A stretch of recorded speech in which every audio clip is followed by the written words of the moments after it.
Hey, thank you for joining me for tonight's live recap of Belle Collective. We will be getting started very shortly in 3 minutes and 30 seconds. But before we do, please don't forget to hit the like button and hit that share button. If you're watching me on the replay, the timestamp will be in the description box so that you can go ahead and join us when we officially get started.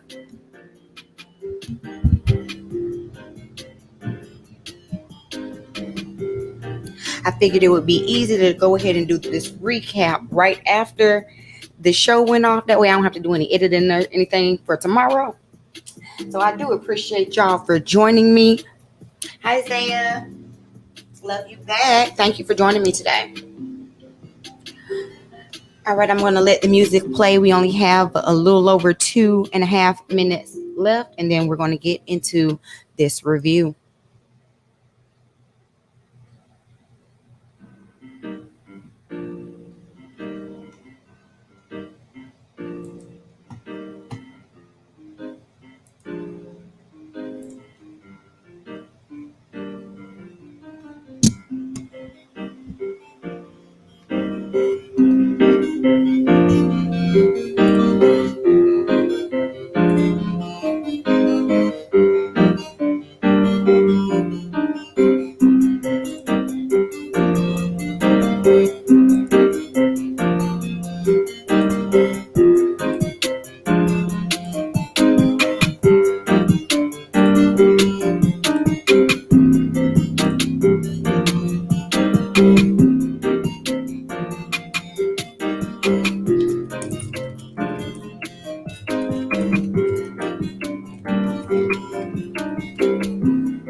All right, we have less than 1 minute to go.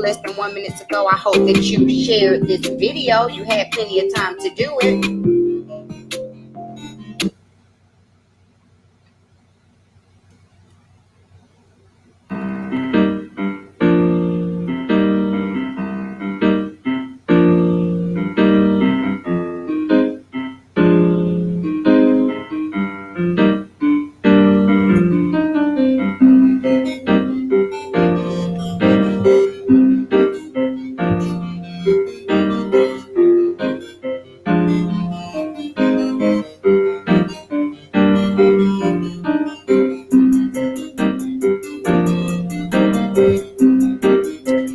Ten, 9, 8, 7, 6, 5, 4, 3, 2, 1. It's showtime. Ow.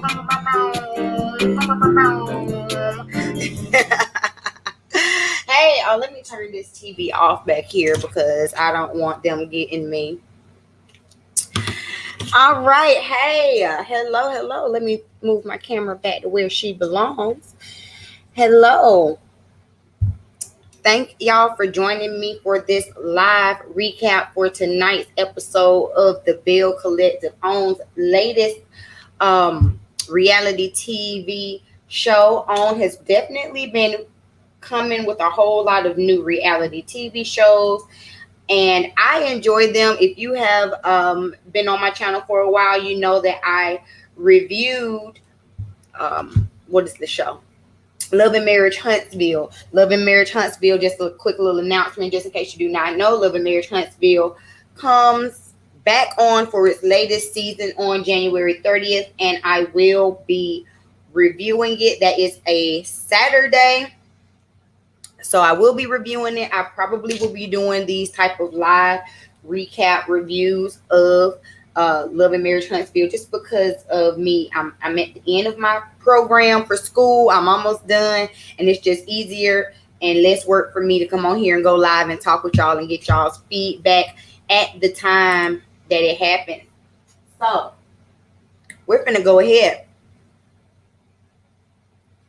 and get into this episode of the Belle Collective. But before we do, I did not review episode 1. I took notes for it, but I never actually had a chance to review it with everything, or to record it with everything that I had going on this past weekend or so. So what I am going to do is give my quick thoughts from episode 1, and then we'll jump into episode 2. If you're watching me on the replay, I will have everything timestamped from episode 1 to episode 2 down in the description box. So make sure you check that out. Or honestly, just sit here and watch the whole thing. That'll be even better. Okay. Episode 1, we were introduced to everybody, and we found out that Tamra was a radio host. It started out with her interviewing the mayor of Jackson, Mississippi. We found out that the Confederate flag finally was put down. The only thing I want to say about that was, specifically, we were in 2020 at the time of this, and it's a shame that it took that many years, that many decades, centuries, for that flag to come down. And I'm from the South, so I understand people want to say that it's like a cultural thing, but we are seeing more and more in these recent years, especially with the person who just left the White House, at how important it is to take down those Confederate symbols, those rebellious symbols, so that these people will not rebel again. Letitia is Miss Lady with the brunches, so she decided to host a brunch. She invited all the ladies there to the brunch, and of course the brunch is where we had our big blow up from last episode. Before we get into that blow up, let's go through everybody else really quick. Antoinette is a dentist opening her own practice, recently divorced from a white man, dealing with recovering from an interracial relationship. She's the best friend to Latrice, who is I don't know if she's a cosmetologist, but she owns a hair business called Goddess Locks. She has a salon. She has a full store. She's married to a man who's 20 years older than her. She's out here comparing herself to Beyonce. She is just a boss bee, the biggest boss bee in her mind. And then lastly, we have Marie.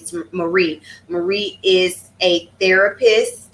She has, I don't know, some center. She's trying to open up another center, and she is the antagonist of the show. They get to the brunch last episode, and Marie ordered or bought some hair from Latrice or Goddess Locks, and the hair was not of good quality. And it turned into a big blow up from there. So from there, that's how we are moving into today's episode. I'm just going to say this, and then we'll get into everything. I had a whole bunch of notes from episode 1, but we're not going to get into all of that today. We'll just go ahead and jump straight into episode 2. What I will say about the blow up that happened between Latrice and Marie. Number 1, Marie looked like a damn fool coming in there in her little Bo Peep Southern outfit, whatever that was. Number 2, as far as the brunch goes, I don't think everybody understood what Southern Belle meant. I don't think that there was a clear understanding of what that means. And you could tell when you looked at the different people and everything, that, like, when you looked at the different outfits that everybody was wearing. I'm just saying, y'all was not on one accord what the Southern Belle is. Number 3, Marie was dead wrong for how she approached Latrice about that hair. I do think that Latrice did not handle that in the way that I would handle that. I try to be a consummate professional, so I do not believe that Latrice handled it in the best way. However, I understand you're not coming here for no foolishness. You're at this empowerment brunch, and then all of a sudden this random girl that you don't know come at you completely sideways. I'm just saying. Marie was just dead wrong. Marie is always looking for a moment, and you can tell that she's always looking for a moment. And I am now confirming that here in episode 2. So let's go ahead and get into episode 2. All right.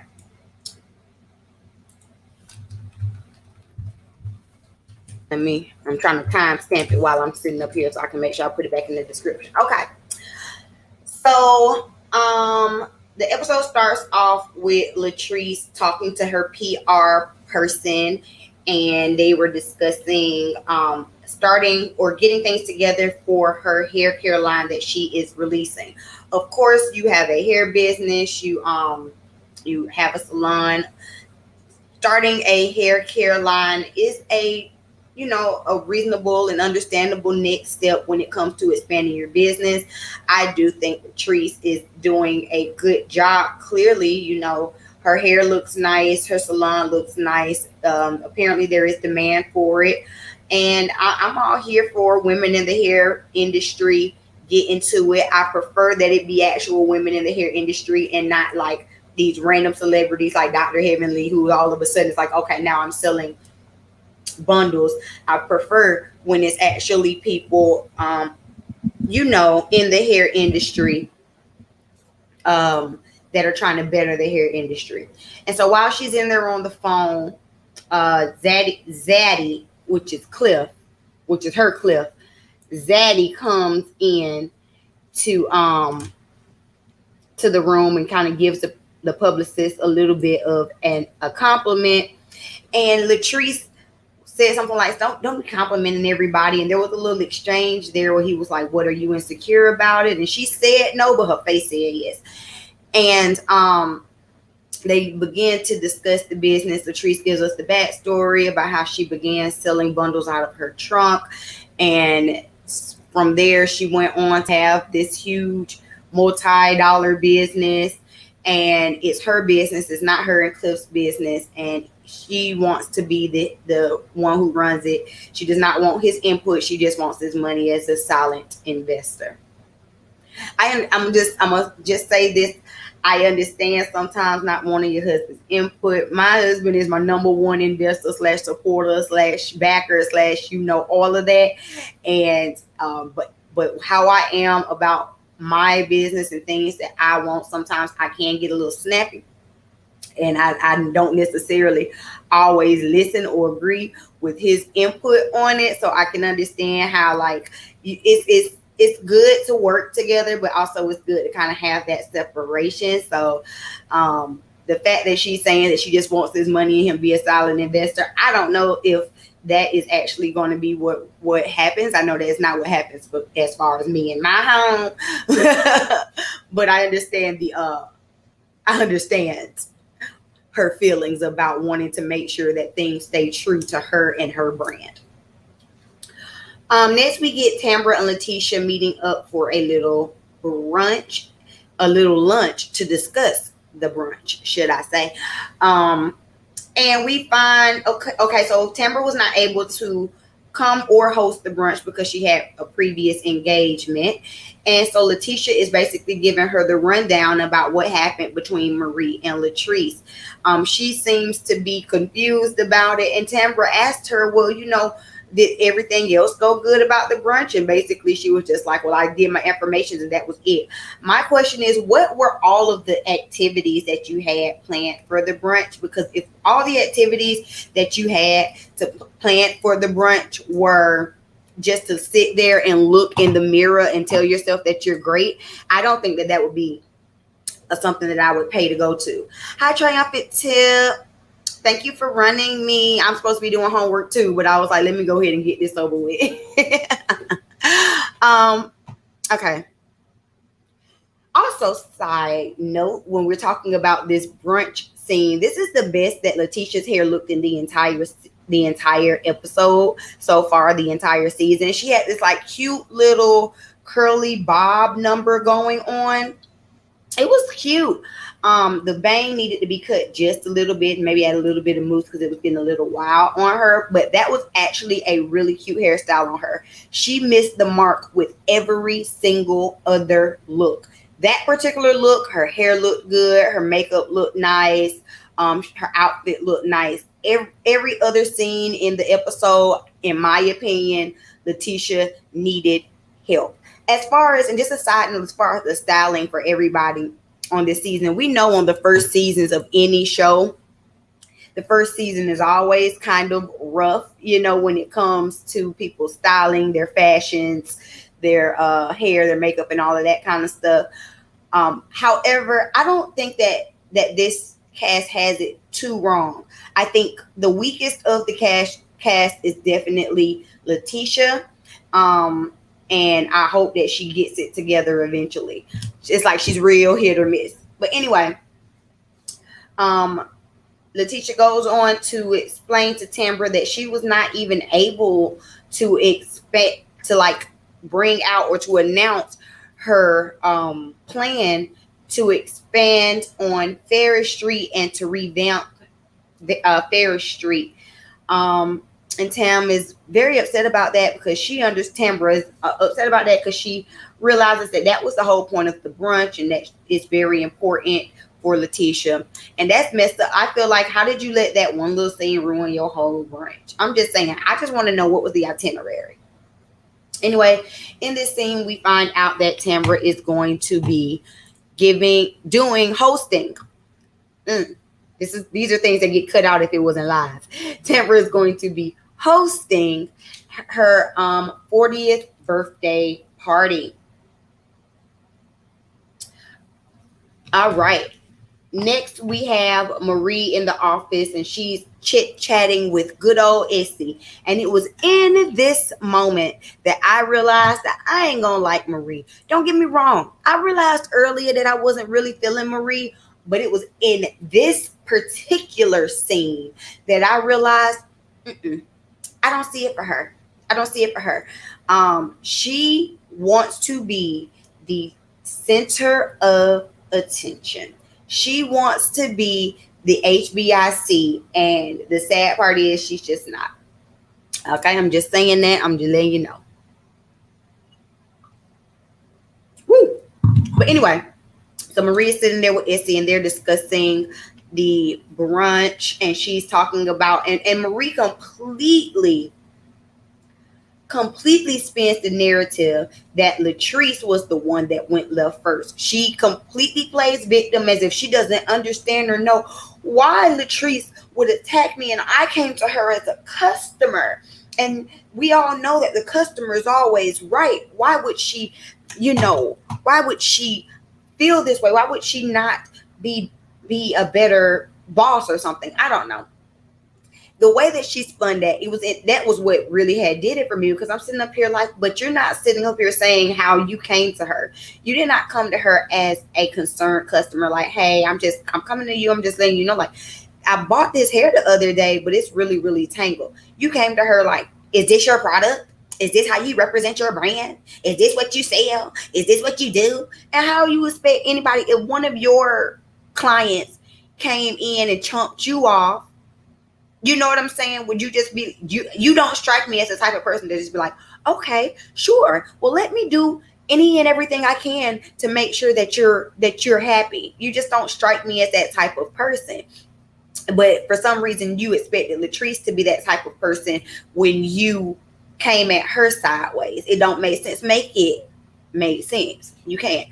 But anywho, also in this scene, we find out that Marie takes care of her 4 kids, her 3 grandkids, and the baby mama. Where they do that? Now, we did get a preview for next episode, and I'm just going to throw it in here real quick just because I find it pertinent to throw in. We find out that Marie's oldest son has the 3 kids, and all 3 of the kids are under a year old, and she's taking care of one of the baby mamas. There are more issues here that we need to discuss, Marie. Okay, we need to discuss more issues besides your hair, because that to me still tells me that there was a breakdown somewhere. I'm not going to say a failure, but there was for sure a breakdown somewhere, and I want to understand. I need to understand more about it. I want to know. I want to know. Because then I believe she also said that her son, the son that has all these kids, is off in school. I'm confused. I'm confused. Okay, because in what world is it okay for you to go out here and have all of these kids and think that your mama gonna finance? Well, I mean, if your mama gonna do it, then go ahead. Be the beneficiary, the benefactor, be the benefactor. That's fine, but there's some issues. I tell you what I would not be doing. I don't care. I don't care.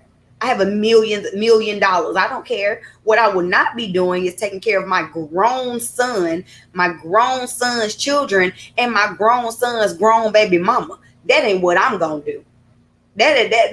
Some about that don't sound right to me. Some about that just reinforces to me that Marie is a little bit off. So then the next thing we get is Letitia going down the Ferris Street meeting with, I can't remember the lady's name. I didn't write her name down, but they are discussing the history of Ferris Street. We found out that basically Ferris Street was like Black Wall Street for Jackson, Mississippi. There were a lot of Black owned shops. She even had an aunt who owned a business down there. It was where Black people came, they met, they congregated, they shopped with each other, they poured into their community. And like many of the communities that Black people did have, it did not last. It's falling apart. And so she's wanting to go down and she's wanting to take back that street and gentrify it before the other people come in and gentrify it. I'm sure property values are probably pretty low. And so she really wants to revamp it. And that's one thing about the OWN reality shows, even though they can be messy. I mean, all reality shows, I mean, we're here for the mess. But that is one thing about the OWN reality shows. They always start off with the premise of trying to help. Like when we look at Love and Marriage Huntsville, they started off with the premise of trying to rebuild where are they at? Huntsville, Alabama, duh. Love and Marriage Huntsville. they started off trying to, like, gentrify in a sense Huntsville and build up Huntsville. So kind of the same thing, but a all woman group here in Jackson, Mississippi. So I like that. I think that that's very noble of her. I don't necessarily think that this group of ladies is going to make it happen. However, I do hope that she does try to, that she is able to get a few businesses at least and trying to get some things turned around.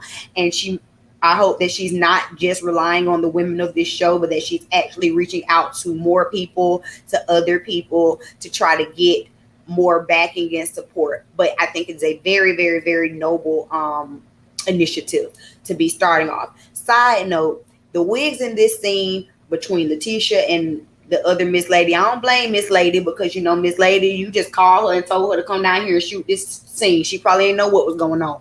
But Letitia, baby, that was a synthetic mess. And ain't nothing wrong with a synthetic wig. Let me be clear about that too. Ain't nothing wrong with it. You can find a nice synthetic wig. I got plenty of people that I follow here on the YouTube that have really nice synthetic wigs that look really good. And let me tell you something, Letitia, that one wasn't it. You better go follow you Silky Sacks or Deanna or Saw Life or somebody and figure out who you need to get with, what old tray unit you need to get with, because honey, that wasn't it. I'm just saying. Okay, the next scene we get is Latrice and Antoinette. Nettie. Latrice and Nettie meeting up. I'm not gonna sit up here and say Antoinette every time. I'm not gonna do it.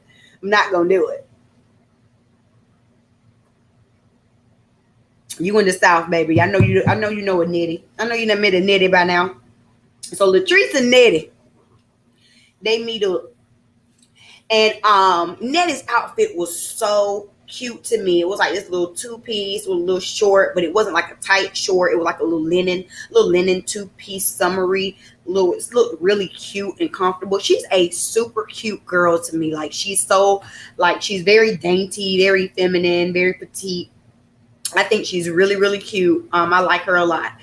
So Latrice is coming over to Nettie's house because she's, redecorated, got a whole new space. She, um, you know, what is it? She has divorced her ex-husband, so she's trying to, step into her own, get her own thing. Latrice brings her a nice little care package, or a nice little, I guess, housewarming gift of her products. That was really, really smart, Latrice. We got a little bit of branding. We see her kind of PR package. Side note, Latrice, if you want me to review your products, I'm gonna leave the PO box. You can do that.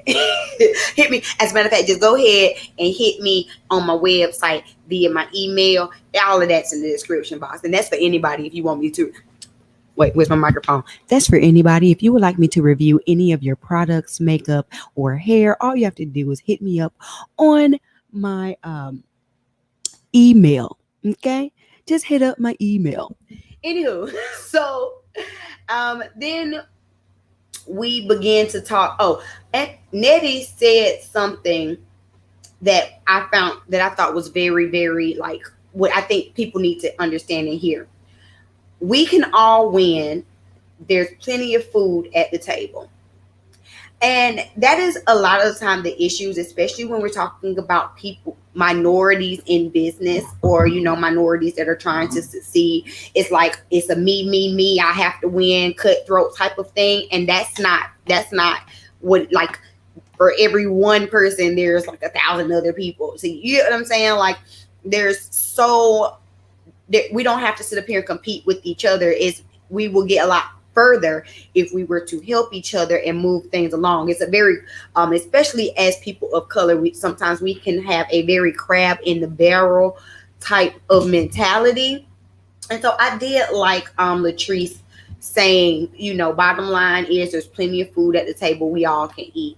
But anyway, that was just like a little shot talking back about Marie and this whole brunch debacle. Then we began to talk about Nettie's divorce. They were going through, she had cleaned out the house and came across a lot of his old baseball like memorabilia, and she starts to kind of reminisce on her divorce. She lets us know that there were a lot of issues within her marriage. One of the biggest issues was her not wanting to sacrifice her career for children. Later on in the episode, we get her to expound on that a little bit more. So I'll go ahead and sum it all up here. One of her issues when it came to sacrificing for her children is that she did not want to sacrifice her career. She, the mom is the one who is going to have to take off of work, going to have to recover, kind of spends more time at home.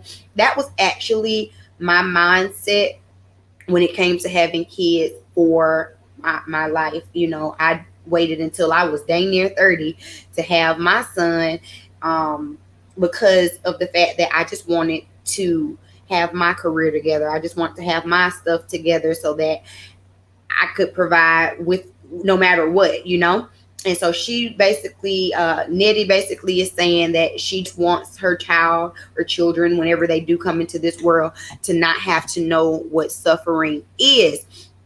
And I understand that. I get that. But my question is, was that not a discussion that you and your ex-husband had? She also talks about how she didn't necessarily want to have interracial children in the South because she's experienced the most racism that she's ever done in the South, and she did not want to have to raise her children into believing that they have to pick one side over the other. Again, this is something that I asked, why, like, how do you, she said she had been married, I want to say, or had been with this man for 7 years. How are you 7 years in and now you're realizing, wait, I don't want to deal with raising biracial children? Like, to me, there's something that doesn't click about that, because was that not a conversation that was had before marriage, within year 1 of marriage? You get what I'm saying? Within year 2 of marriage, how did you get all the way here? And then those were the issues that you cite that just kind of was the dissolution of your marriage. To me, that does not make sense, and I feel like she's leaving some things out. Tip, come on, send me the products, girl. Send them to me. gonna send me the products, girl. What's up? What's up? Okay, then speaking of children, the next scene that we get is Tamra shopping with her stylist, trying to pick out her birthday outfit. You know, she's turning 40. She said something about basically she just was kind of revealed that she was 40. I guessed that she was about 40. I said 42. So, you know, she looks nice, but you know, it's just like right up in here. It's like right up in here. The makeup, I think, is telling on her because it kind of settles into her fine lines. I think she needs a very nice eye cream and possibly something that's a little bit more smoothing as far as makeup application. No shade, no tea, beautiful woman. I'm just saying she just needs to up her makeup game just a little bit. She'll be much better by next season. But we find out that she froze her eggs, not her legs. She froze her eggs because she is 40 years old and she had dealt with fibroids before. So this was kind of her way of ensuring that she has the option to possibly one day having her own biological child. And she also reveals that she was offered $1 million to have a child by some basketball player, but she turned it down because she felt like that would be that would not be consistent with her morals. I mean, I understand that because let me tell you something. $1 million is not enough to be raising no kid by yourself or like not with someone. I hats off to any and every single parent out there, but you couldn't pay me to be one. So I agree with her on that one. You sure couldn't pay me to be one. Let's see. We also get a little scene before the birthday celebration of Nettie going out and kind of releasing her relationship with her ex-husband. This scene was very, very touching. She invited one of her friends out, and so they were going to take the balls, and she wrote on the balls, on the baseballs. She wrote on each one like something that she's trying to get rid of. She's trying to be free, and so she's supposed to hit it and run and just leave everything in the past. I thought that was really cute. However, it was extremely hard for her to hit the balls that said that she was letting go. And you could tell that she's still very much so affected, very much so hurt by this divorce. It's fresh. It's extremely fresh. It's extremely new. And I don't think, again, that she's being completely honest about why her marriage failed in the way that it did. Finally, we get to Tambra's birthday celebration. We see everybody coming in.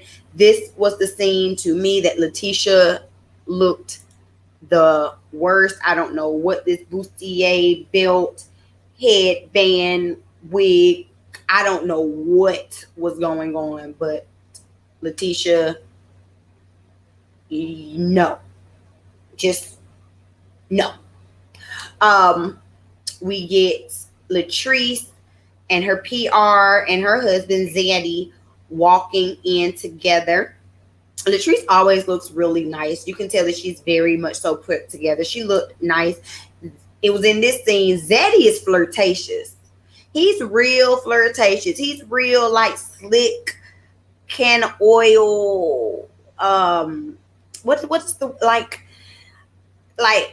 country pimpish? Like he's real suave type of thing. He's real flirtatious, and that's gonna be a problem. That's gonna be a problem. Y'all mark my words. 40 minutes into this live, that's gonna be a problem.